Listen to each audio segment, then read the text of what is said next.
There's several passages in the Pali canon where King Vicinity has been reflecting about the Dharma. And then he comes and he tells the Buddha about his amazing discoveries. And they're all pretty basic. Here's someone who never thought about the Dharma before. And one of his discoveries one day is that people who behave unskillfully are leaving themselves unprotected. Even if they have a huge army, they're still unprotected. Whereas people who behave skillfully, even if they have no army at all, are very well protected. It's good to think that. Good to keep that point in mind. We look around us and civilization seems pretty uncertain. The economy, the society, the values of the society, everything seems to be falling down, falling apart. And how do you keep yourself protected in a case like that? Well, it's through your virtue and generosity and your goodwill. The qualities that the Buddha calls treasures: your sense of conviction and the principle of karma, your virtue, your compunction, your sense of shame, your knowledge of the Dharma, your generosity, your discernment. These things are your protection.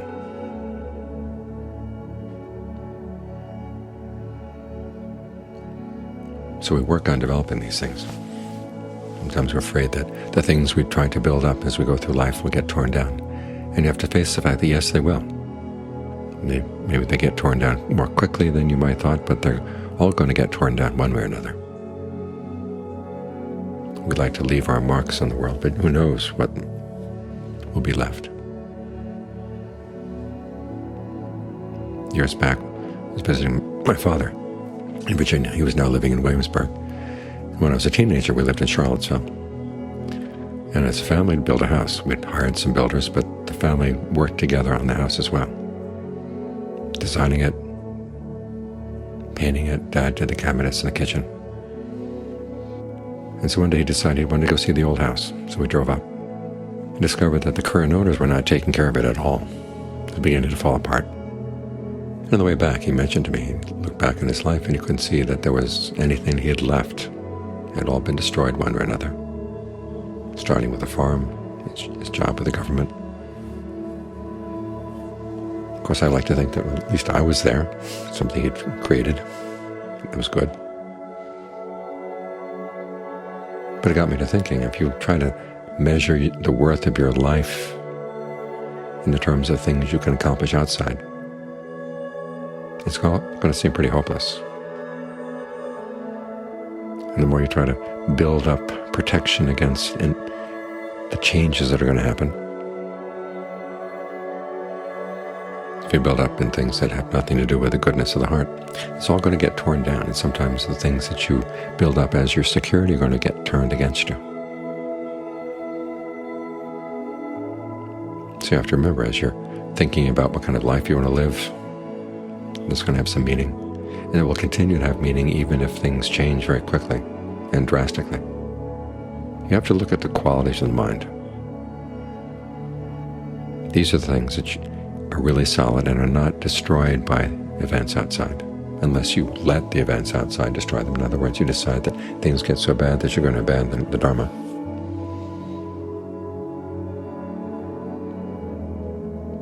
But otherwise, they're there. As the Thais like to say, fire doesn't burn them, water doesn't wash them away. The wind doesn't blow them away. Nobody can steal them.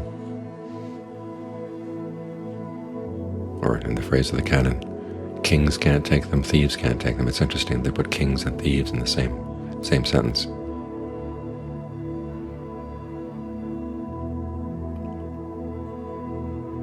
And these are the treasures we're working on right here. It's because of our conviction and the principle of karma that our lives are shaped by our actions. And our actions are shaped by our intentions, and our intentions are shaped by the mind. That's why we've got to train the mind. That's the principle of conviction. And it carries through our outside activities as well, in terms of virtue, shame, and compunction. Realizing that we don't want to harm anybody. Now, not harming doesn't mean not hurting their feelings. This is an important distinction to make. If you let other people's feelings run your life, you find that you're going to start doing some things that really have nothing to do with the dharma at all. Harming other people means basically getting them to see things in such a way that they start breaking the precepts. So you don't break the precepts yourself, you don't get others to break the precepts. You would be ashamed to do behavior like that, and you realize the consequences. And you're alive to the consequences. That's what compunction means. It's the opposite of apathy.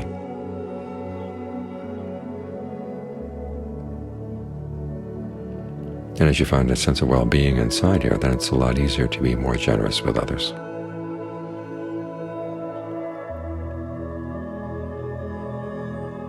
So we're working on many of these treasures right now. Then, of course, there's discernment, realizing what's really important in life and what's not. It's the goodness of your mind that's really going to be important, and that's really going to see you through. You read about other times when civilization has collapsed, and the people who survived the best were the ones who were spontaneous in helping one another. This is where the virtues, qualities of generosity and goodwill come in. Because if you amass a lot of wealth for yourself, do you think the people around you are going to rest content saying, well, that's his wealth and it's his, we'll leave it alone? You're going to have to share if you're going to survive. So it's good to develop that attitude that survival is best when it's done skillfully. And it's worthwhile when it allows you to maintain the skillfulness of the mind. And of course, there's the principle that whatever good you do is going to go with you wherever you go. So you benefit now, you benefit on into the future by working on your genuine protection, which is also your genuine inner wealth.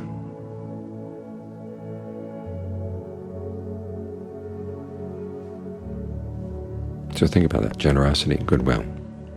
The two principles go together, but they're different. Goodwill is something you can make universal.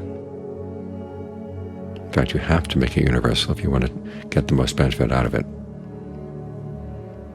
But that doesn't mean you're going around protecting everybody.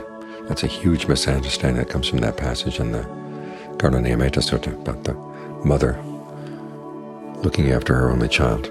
In the same way, you'd say you develop an unlimited mind of compassion and goodwill for the world. This doesn't mean that you regard the entire world as a mother would regard her child. There's no way you can do that. It's humanly impossible. What the Buddha is saying, you protect your goodwill as a mother would protect her child. In other words, no matter how people behave, you have to have goodwill for them. As the Buddha said, even if bandits were sawing off your limbs with a two-handled saw, they had you pinned down, there's nothing you can do. You'd still have to have goodwill for them.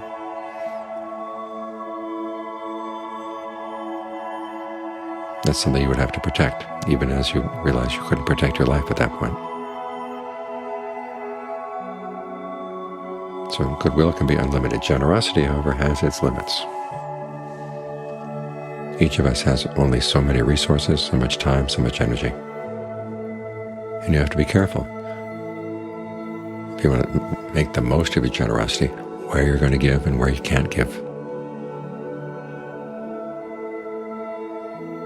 There's a lot of people for whom you have goodwill, but you realize that you can't help them. It's beyond your capacity. These can include not only people who are far away, but often people in your own family. It's not an act of kindness just to give in to people's demands. You have to decide, are the demands reasonable?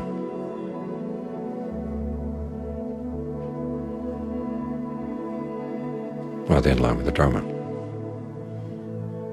As the Buddha said, generosity is best when it doesn't harm you or harm the other person.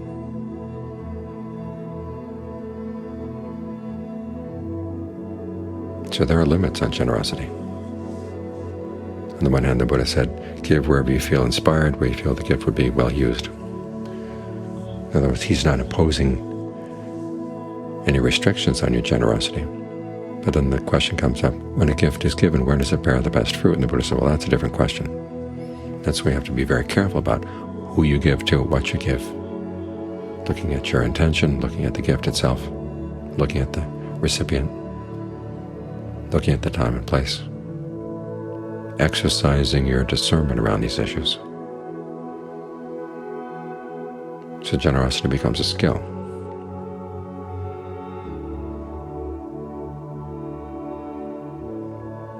And it really does become a protection.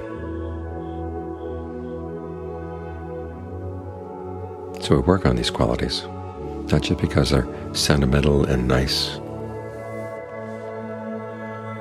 but they really do make a difference between survival that's where it's worth surviving and not.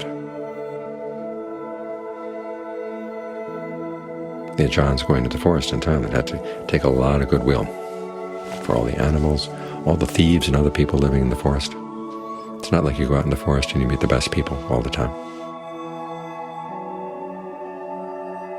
You have to learn how to be accommodating with all kinds.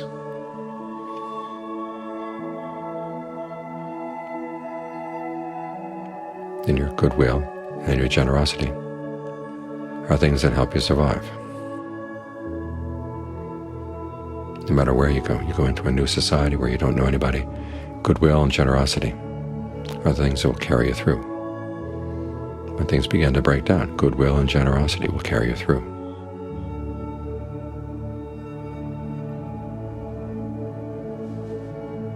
So remember, your protection lies in your goodness, lies in the skillfulness of your intentions and the discernment with which you carry those intentions out.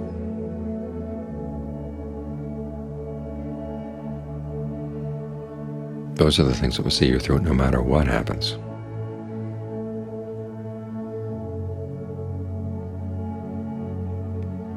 That's why the Buddha taught them as the dharma, because they've been true all the time, as civilizations rise and fall and then rise again. These are the qualities that make human life worth living.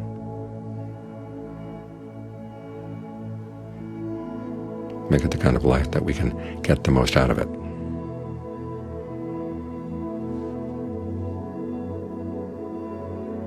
Regardless of how things rise and fall outside.